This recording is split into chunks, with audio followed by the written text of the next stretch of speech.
All right, if you're gearing up for an environmental law exam, you absolutely have to know the history, where this all came from.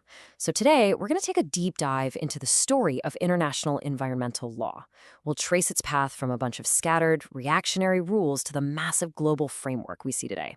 Let's get right into it. So here's our roadmap. We'll start by looking at the world before 1972. Then we'll jump into the absolute game changer that was the Stockholm Conference, followed by the Rio Earth Summit. From there, we'll see how the focus shifted to actually getting things done.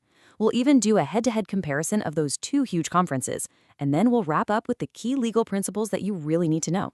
It's the perfect way to build your understanding from the ground up. Okay, let's rewind the clock. Our first stop, the era before the landmark 1972 Stockholm Conference.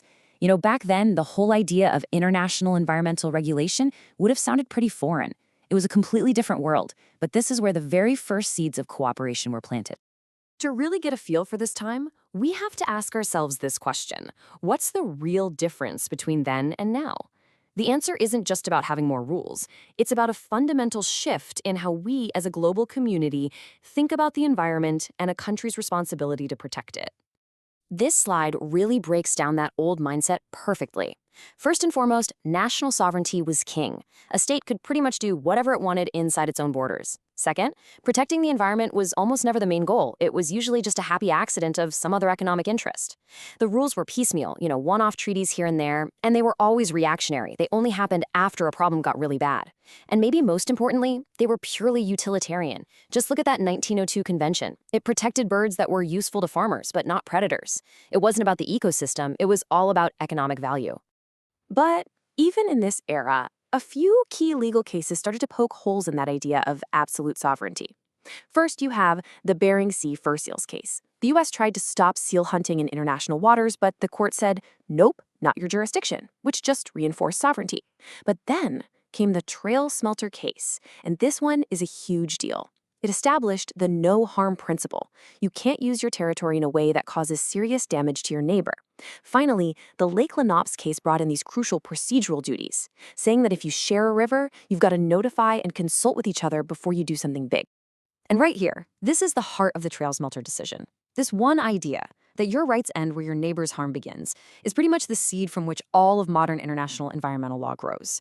It was a radical idea for its time, but this no-harm principle would become the absolute cornerstone of everything that followed. So let's fast forward a bit. If the early days were about laying down a few scattered stones, the 1972 Stockholm Conference was about building the entire first floor of the house. This was the moment. This is when environmentalism went from a niche concern to a global, institutionalized issue. And Stockholm delivered.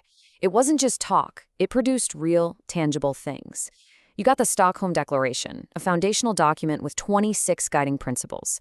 You got an action plan with 109 specific recommendations. And critically, you got a brand new institution, the United Nations Environment Program, or UNEP. It was the first UN body just for the environment, and they very deliberately headquartered it in Nairobi, Kenya, to signal that this was a truly global issue.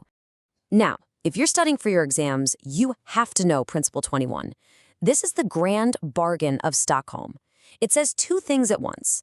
First, it affirms a state's sovereign right to use its own resources. But, and this is the huge but, it immediately balances that right with the responsibility to not cause harm to other states. It's the trail smelter principle, now codified on the world stage.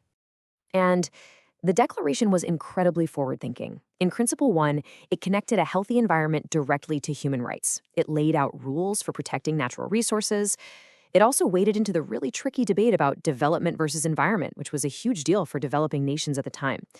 And of course, at its core was that beautiful balance of sovereignty and responsibility in Principle 21. All right, 20 years fly by and the world gets together again, this time in Rio de Janeiro. If Stockholm's job was to put the environment on the map, Rio's mission was to embed it into the DNA of economics and policy through this incredibly powerful new concept, sustainable development. And there it is.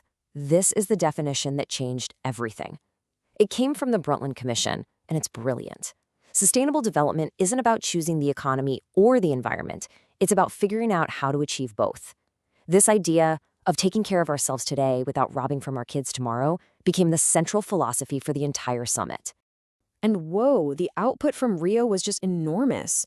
I mean, you get another landmark declaration, sure, but you also get two legally binding global treaties that are central to everything we do today: the Framework Convention on Climate Change, the UNFCCC, and the Convention on Biological Diversity. On top of that, you get Agenda 21, which was this massive action plan, and a new commission to make sure countries were actually doing what they promised. So, after this incredible burst of lawmaking in Rio, the world kind of took a breath and realized, okay, we have a lot of treaties, we have a lot of principles. The big challenge wasn't writing more rules, it was making the ones we had actually work in the real world. The focus had to shift from making norms to implementing them. A huge step in this new phase was the Johannesburg Summit in 2001. Now, what's so important here is how it refined the idea of sustainable development. Rio had focused on balancing the economy and the environment. Johannesburg came along and officially added a third equal pillar: social development. It created this modern, three-legged stool idea. For true sustainability, you need economic growth, social equity, and environmental protection, all working together. This age of implementation also became the age of goal setting.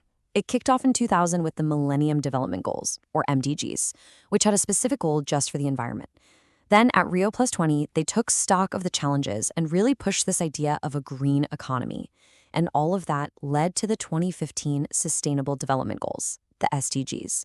This is the ambitious blueprint we're all working from now: 17 big goals and 169 specific targets to guide us to 2030.